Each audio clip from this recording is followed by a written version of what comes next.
Boa noite a todos, com muita alegria que retornamos para mais um Evangelho no Lar, aí com os irmãos unidos através do coração, nos sentimos cada vez mais próximos como irmãos, como diz o nosso irmão Zé Grosso.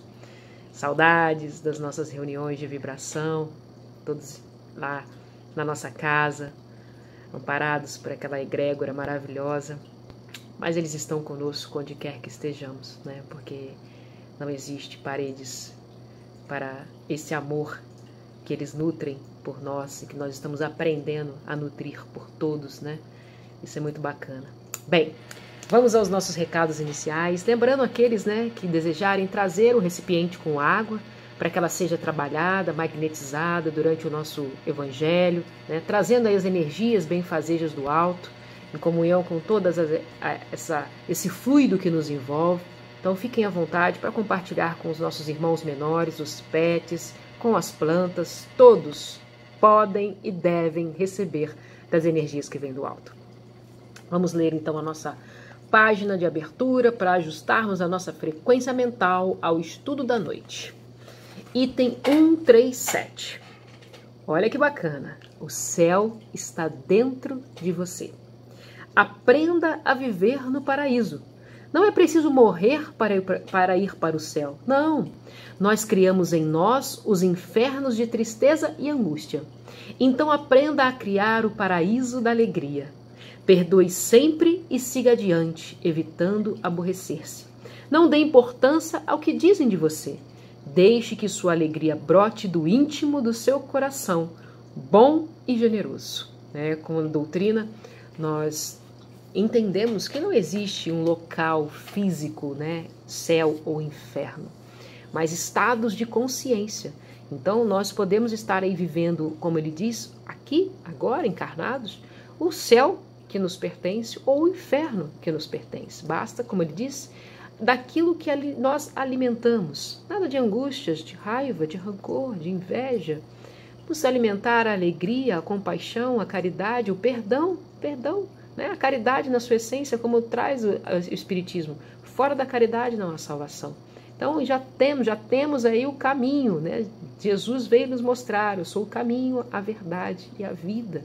Não seja, fora daquilo que ele praticou, das leis do amor, que vamos encontrar, que vamos construir este céu, consciências ajustadas às frequências mais altas. Então vibremos, meus irmãos, que possamos doar tudo aquilo que queremos receber, como lembra nosso irmão Francisco, é dando que a gente recebe. Vamos então fechar os nossos olhos para iniciarmos na oração, iniciarmos sempre agradecendo ao Pai por esta oportunidade de estarmos mais uma noite aqui reunidos em torno do seu Evangelho, Pai, trazido, vivenciado pelo Verbo que se fez carne, o nosso irmão, o nosso mestre, o nosso meigo, Rabi da Galileia, o Nazareno que aqui conosco esteve, em todos os seus votos, trabalho de abnegação, de deixar as esferas superiores para vir habitar um corpo aí rude como o nosso. Obrigada, Senhor, por tanta devotação, por tanto amor a todos nós. Que possamos retribuir esse amor, buscando sempre seguir os seus exemplos de vida, baseados no Evangelho e aí melhor explicados para nós que ainda não conseguimos entender à luz da sã doutrina, a doutrina dos Espíritos. Obrigada a todos esses Espíritos superiores que se debruçaram junto a Kardec para trazer a codificação e que depois, trabalhos incansáveis, continuam a nos trazer a verdade, a vida. Obrigada, Senhor. Obrigada. Bem, vamos abrir então aqui de forma aleatória o nosso Evangelho para ver a lição da noite. Falamos então hoje do céu, na leitura de abertura. Vamos ver então aqui Estranha Moral, capítulo 23. Vamos lá, vamos ler o item 13. Jesus vinha proclamar uma doutrina que solaparia pela base os abusos de que viviam os fariseus, os escribas e os sacerdotes do seu tempo. Imolaram-no, portanto, certos de que, matando o homem, matariam a ideia. Esta, porém, sobreviveu porque era verdadeira. Engrandeceu-se porque correspondia aos desígnios de Deus, e, nascida num pequeno e obscuro burgo da Judéia, foi plantar o seu estandarte na capital mesma do mundo pagão, em face dos seus mais encarnecidos inimigos, daqueles que mais porfiavam em combatê-la, porque subvertia crenças seculares a que eles se apegavam muito mais por interesse do que por convicção. Lutas das mais terríveis esperavam aí pelos seus apóstolos. Foram inumeráveis as vítimas. A ideia, no entanto, avolumou-se sempre e triunfou, porque como verdade sobrelevava as que a precederam. Então aqui ele vai falar, né, da doutrina que Jesus veio nos trazer, né, e os fariseus achando que matando o homem, né, que as trouxe, que a propagava, que a vivenciava, iria acabar com ela, com a ideia. Mas quando a ideia é verdadeira, ela não perece, né? E muito pelo contrário, ganhou aí todo o continente, está conosco até hoje e ficará por todo o tempo, porque é a verdade.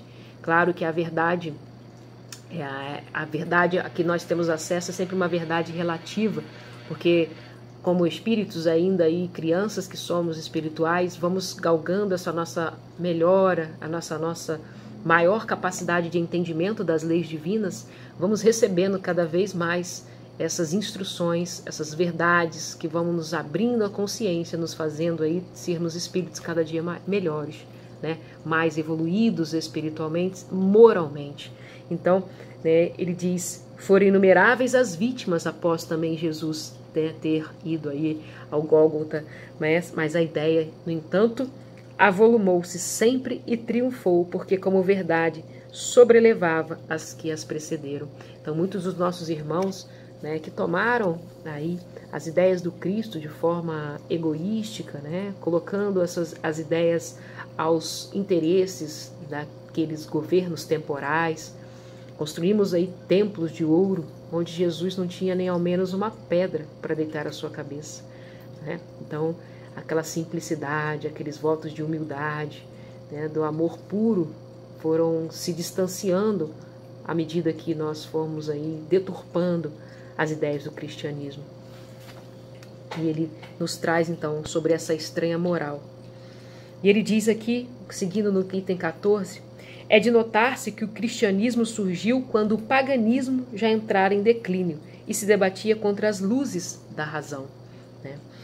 Ainda era praticado pro forma a crença, porém desaparecera. Apenas o interesse pessoal o sustentava. Ora, é tenaz o interesse, jamais cede à evidência. Irrita-se tanto mais quanto mais peremptórios e demonstrativos de seu erro são os argumentos que se lhe opõem. Sabe ele muito bem que está errado, mas isso não abala, porquanto a verdadeira fé não lhe está na alma. O que mais teme é a luz, que dá vista aos cegos. É-lhe proveitoso o erro, ele se lhe agarra e o defende. Então, aqueles de nós, né, que se agarrava a essas doutrinas pagãs, ao materialismo, né, e por medo, talvez, de ter que se abnegar, né, de muitas coisas aí que traziam há séculos e séculos, vão criar barreiras para o cristianismo que vinha, né, que brotava junto com Jesus. E a gente tinha as perseguições, as blasfêmias, né, tudo que nós podemos vivenciar, presenciar durante a vida do Mestre aqui entre nós e posteriormente. Então é isso, meus irmãos, né, que possamos aí levar essas leis de amor que Jesus nos trouxe, que a ideia, né, que a essência sempre reine dentro dos nossos corações, que possa ser aí a bússola dos nossos pensamentos, dos nossos sentimentos e das nossas ações. Que possamos construir este céu, como disse Carlos Torres Pastorino, dentro de nós, lutando cada dia mais contra as nossas mazelas, contra as nossas imperfeições. E é assim que terminamos mais essa noite de estudo acerca do Evangelho do nosso Mestre Jesus, da sua vida, da sua obra, que está conosco, né? E ele disse que estaria conosco até o fim dos tempos. Como a gente sabe que isso não, né, é eterno, somos eternos, espíritos imortais, Ele sempre estará conosco, basta nós nos conectarmos em pensamento e em sentimento. Vamos então fechar os nossos olhos e agradecer mais uma vez pela oportunidade da reflexão, de trazermos os ensinos dos Espíritos acerca deste Evangelho vivenciado pelo nosso Mestre Jesus, para que possamos melhor compreender aquilo que precisamos e assim trazer para a nossa prática, como Carlos Torres Pastorino nos disse, que possamos vivenciar na prática este Evangelho, que possamos então nos tornar aí cada dia, um dia de cada vez, espíritos melhores, com auxílio destes que estão à nossa frente e que possamos também auxiliar a todos estes que conosco estão. Obrigada, Senhor, pela oportunidade de estarmos aqui reunidos. Abençoa, Senhor, o nosso lar. Nos encha de alegria, força de coragem e de perseverança para seguir na nossa luta. Que junto a Ti, Mestre, tenhamos a certeza de que nunca estamos sós. Obrigada a todos esses benfeitores que nos amparam. Obrigada, meu Pai, pela Sua infinita misericórdia, por nos proporcionar, através da reencarnação, as oportunidades renovadas de nos quitarmos perante as nossas consciências, sempre no auxílio do bem ao próximo. Obrigada, meu Pai. Obrigada, irmãos. Obrigada, amigos. Até uma próxima oportunidade, se assim o Pai nos desejar. Que assim seja. Uma boa noite a todos.